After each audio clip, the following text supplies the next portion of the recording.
But then, so if Eubank was just saying something like that, which is obviously going to bring back the memories of Watson and what happened to him. Yeah. What do you think about Eubank saying something like that then, just purely as a publicity gimmick? Well, saying it as a publicity gimmick is wrong because he's the person who did fight Watson, and I think it was very unfair, and I think it was stupid, and I'm sure he regrets it. If he doesn't regret it, I think it was a foolish thing to do.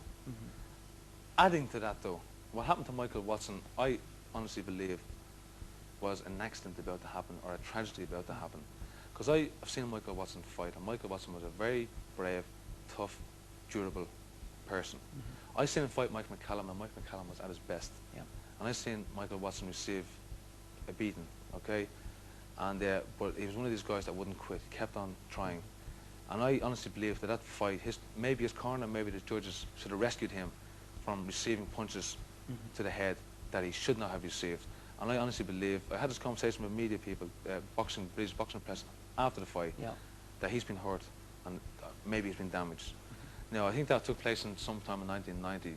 I don't know whether the rules, medical tests or rules were as stringent then as they are now, because now every year you have to receive an MRI test and so on, which picks up everything, and if they see any kind of disimprovement in the x-rays, the guy's license is removed. I would believe, I'm a lay person, so I cannot say for definite, but I would believe if Michael Watson had an MRI scan before that fight, an MRI scan 12 months later, they would say, I think this guy maybe should retire because he can get hurt. And unfortunately for Michael Watson, and unfortunately for Chris Eubank, because he's a human being, I'm sure it hurts him what happened. I think he would rather that didn't happen regardless. I mean, he's a human being. He's, you know, no doubt. You know, you can put on a show in front, but deep down you're still a person. I mean, I think you can see the fact that Eubank was a different fighter afterwards. That so many fights afterwards, he looked for the points decision. We're not made of steel. But the point I'm making is, if maybe the tests were done as they are done now, maybe he might not have got his license. Maybe he may not have been hurt. I wish he wasn't, but it's happened and it's sad. And I think people should be. Maybe Chris Eubank should do more to probably rectify what happened, maybe to prevent it, or maybe to help. I don't know. I don't want to get into that because I don't know the people personally. You know. Sure, I understand.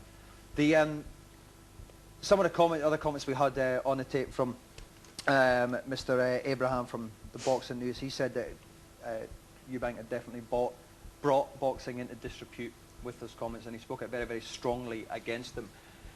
Do you think some people's reactions have been a little bit po-faced about this, that the aim of a boxer is to render his opponent concussed? Do you think it's a bit po-faced to suddenly turn around when someone says something like that and go, oh my God, that's terrible, it's a disgrace? Yeah, it is a disgraceful thing to say, it is horrible to hear, but it attracts people to the business. I mean, we all know what Tyson said, which is physically impossible. He made a statement where, I'd like to punch a guy's nose so hard that I could drive his nose up into his brain. I mean, once again, I'm only a lay person. But I would honestly say, I believe if there was a physician here, he could tell you that's physically impossible to do. Right. But it's good copy. It makes good television. People say, this guy's a monster. And what happens is then the guys who are fighting him, you know, well, it's after midnight, they shit themselves, right? Because they hear, like, this guy, you know, wants to do this, he's capable of doing this. Once again, he gets a psychological edge against his opponents. Now, Chris Eubank would say something like that, which I'm sure would scare opponents to think, like, this guy would kill me. He would kill me. Not me, because I'm not wiser, but I'm a little bit longer in the tooth, and I know it's only it's publicity. But it's okay. It's bad for the game, but it's probably good for publicity. The guy couldn't buy the attention he's after getting. I couldn't buy the attention he got me. I can't thank him enough for saying these things. But it won him what he wanted, which is publicity. He hasn't been getting it recently. He used to get it in the boxing ring. He was, you know, the media at his beck and call. And it's something that's very enjoyable. I'm enjoying it. I'm at the top of my game. I love it. I get a lot of attention. I get a lot of perks. I skip a lot of cues. It's terrific, you know. And when that goes, you have to be prepared for what life's going to be like after that. Some people cannot handle it. Some people don't want to lose it. But you know, life goes on. You have to move on. Maybe Chris Eubank cannot move on. Maybe he cannot accept that, you know, he's no longer the big star he was. Maybe he should look. As I say, he should look at what he has. He's healthy. He's financially secure.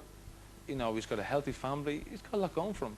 You know, so move on. He could be, you know, maybe successful in many fields. Just leave the past behind. Move on is what I would say to him. I think it gets me, but I just get a bit annoyed. I think people have overreacted to it, and I think they've got very short memories. There's a film out just now, When We Were Kings, about the Ali Foreman Rumble in the Jungle, where the whole film and the whole fight, is dominated by the chant that Ali got everyone to say, Ali, Boom, boom, yay. Ali, kill him. Do you know what I mean? I think these guys said, oh, it's terrible, it's disgraceful. The greatest boxer that ever lived was saying stuff like that. Ali started at Ali, boom, boom, yay, but you must, as people say, it's tongue-in-cheek. You know what I mean? I mean, Roberto Duran was fighting the first fight with Sugar Ray Leonard. What are you going to do to him? I'm going to kill him, you know. Yeah. You know, K-W-E-L, it's spelled different, it sounds different, but it's how you say it. You know, it's how something can be put across. Well, we have, I was just going to say, we have a statement from Chris Eubank and the British Board of Boxing. Do I have time to do this before the break?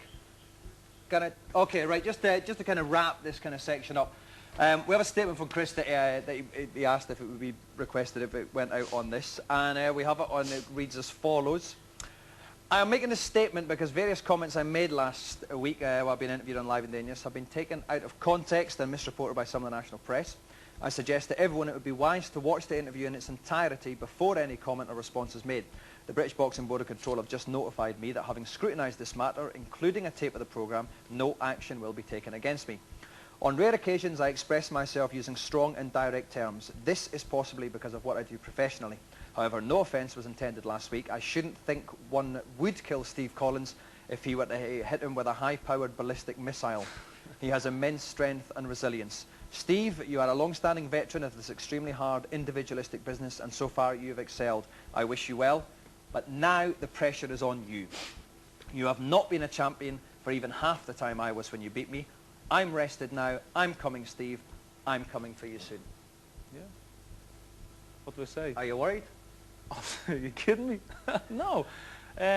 What should I do you want me to I mean, you should have told me that before I came in here. I would have been ready for some answers. I can reply to different points made there if you wish. I mean, you'd ask me. Well, I mean, you know, you said that Chris had made the comments to obviously try and generate a little bit of publicity. Do you think he's retracting those comments now? Oh, definitely. It's obvious. Yeah. I mean, the blind man could see that, you know. I think one statement, for example, is that I've been around for longer. Well, I've been boxing professional longer than he is. No, he says he's been a champion. For longer, yeah. I'm getting to that point. Okay. You know, no, you've been as bad with me, Steve. Do you know what I mean? No. You're slippy. You see, you're very slippy, right? So no, I'm just giving you back what you've given me. That's how it works. What weight are you? I'm heavyweight. You can't even fight me yet. You've got to go up a couple of divisions. You've got to go too, so you're probably on my side anyway. Well, you're talking about time here. I'm a person who fights quality, not quantity. So that's my answer to being around champion for a long time. The only reason I've been champion for a shorter period of time is because it took me a lot longer to get a title shot. The reason it took me a lot longer to get a title shot is because Chris Eubank and people like him wouldn't give me a title shot. Now I am world champion. It's taken me an awful long time to get involved in unification bouts for the same reason as people say, you know, Collins, you know, when he's on form, is capable of beating anybody. That's why. Yeah. Okay, we should also read out now the British boxing... Something else here you're going to read out that I haven't seen. this is another one of these. Right, because after the statement was issued by Chris Eubank, we spoke to Dr. John Morris, the Secretary of the British Boxing Board of Control. They declined to be interviewed on the show, but he was anxious to clarify the situation with Chris. He told Live and Dangerous, the board executive watched the video in full and consulted with the chairman, Leonard Nipper-Reid. Great name, that. The board is not taking the matter further officially. We are not calling Chris Eubank before the board. However, the board very much regrets the way in which Chris Eubank phrased some of his statements, and it is the intention of the board chairman to discuss this further with Chris Eubank as soon as possible.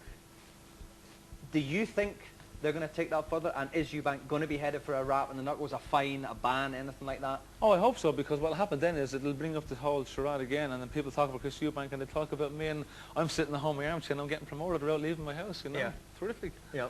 You know, it's a game. We all know deep down inside. It's expected. Chris Eubank was very famous, done an awful lot of good for boxing, brought people, viewers into the game who wouldn't be there normally. And I mean, I could have had 100 fights, but the 2 fights with him were the biggest things that happened to me. They established me. So I hope this saga continues. Yeah.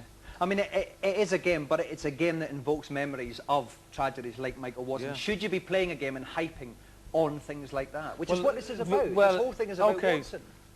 This whole thing's about Watson. I think the whole thing is about Watson. Well, you know, that's why it's been so emotive. Well, saying you've brought Michael Watson up to me. I mean, I have so much respect for Chris Eubank.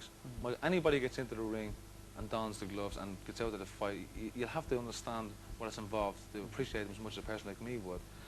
What happened to Michael Watson is a horrible, horrible tragedy. It benefits nobody, nothing. I mean, what can we do to prevent that in the future I don't know. Maybe continue as we have been, improving medical things and encourage. Maybe training cornermen to know when to stop a guy from fighting for his own sake. You know, there's many things we can do, but it's happened. It's terrible. I mean, as a fellow profession, I'm willing to participate in any kind of events. I wouldn't call them charity events because I wouldn't undermine Michael Watson saying this is for charity, because he's a bigger and better man than someone to get charity. But to show appreciation for a great champion. And what happens is great champions make the game better. Because Michael Watson was a great fighter, we had to get better to beat people like Michael Watson. I would love to be involved in some way to show him appreciation for the pleasure he gave me watching his fights. Yeah. Anything at all to help him. But what happened is a tragedy. Yeah. I don't know what to say. I just wish it didn't happen. I wish we could help him.